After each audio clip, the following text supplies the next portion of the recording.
Coming up here to northern Norway was a big dream for me. It's tough with the dark winter months, but it's still so beautiful and there's so much magic. I moved up here because I wanted to dive more. Yes! Yeah!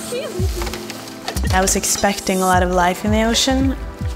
You'd be lucky if you'd see a crab, maybe a starfish here and there, but it was really rare to see a fish. Kelp is a key element in many ecosystems in the ocean, and when we're destroying so much of it, so we have to take action now. It's serious.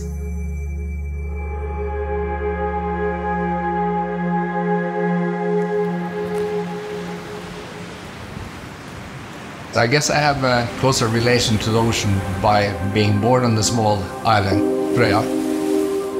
Now I've developed that passion for rowing, traditional rowing boats. It's a feeling of freedom.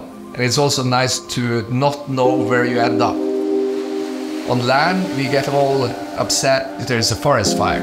Underwater too, you have forest fires. It can be a summer of extremely high temperature in one area, and it can wipe out entire kelp forest. In Sea Foresterin, our goal is to restore seaweed forests where they have disappeared.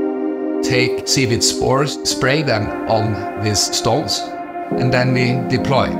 You can use the existing infrastructure, the fishing industry, for example, on the deployment process. The forests that provide a habitat for fish has been forgotten. And that link with fishing communities is very important because they have been forgotten too. Here in northern Norway, urchins have taken over our ecosystems. Diving down was just urchin barrens everywhere.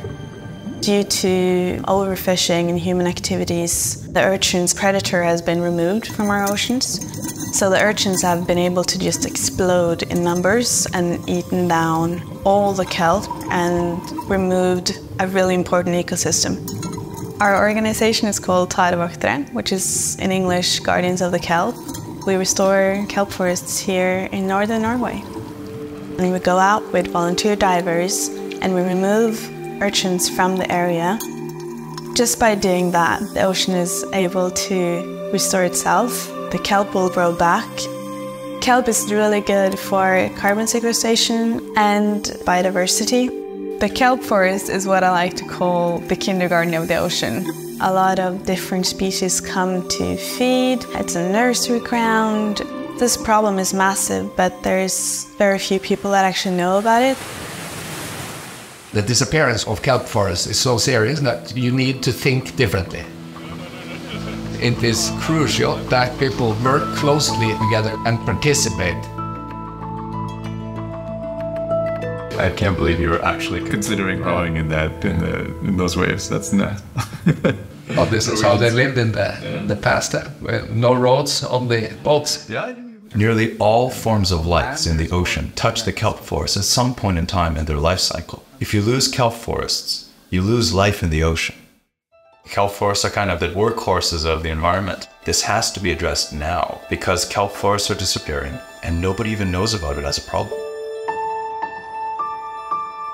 A healthy ocean is absolutely critical to regulating the climate, providing food and livelihoods to billions of people. Fish is a really nutritious ingredient in pet food. We recognise that it's important to look after this environment where we source from. We're working from the north of Norway all the way down to the south of Portugal and bringing together partners from that whole region to be able to share knowledge, to collaborate, to be able to scale more easily, more cost effectively, to be able to have a bigger impact. I first learned about kelp forest and urchin crisis after the tsunami in 2011 in Japan. The tsunami washed away all the predatory species that kept the sea urchins in check. Urchinomics is all about kelp forest restoration. We're engaging communities, engaging fishers, engaging divers, like the guardians of the kelp, to help with the practical removal of the urchins. And by selling those sea urchins into the high-end restaurant markets, we create an economic incentive to remove them from the ocean floor, allowing the kelp forest to bounce back. Purina is actively engaging with Urchinomics and other stakeholders, bringing the science together to restore kelp forests. There's been so much focus on activities on land, but now it's really time to start focusing on our blue front yard. Katoavat, or the guardians of the kelp, they are effectively being the eyes and ears for us under the water and showing how the ocean floor really looks like. Purina is very proud to be working with such inspiring partners, to see the progress that we can make together and to be able to scale and make a wider impact across the region. I am hopeful. What we're showing with the Guardians of the Kelp is we're able to restore an ecosystem in the ocean. We just need a bit of help from everyone to come in and do this together.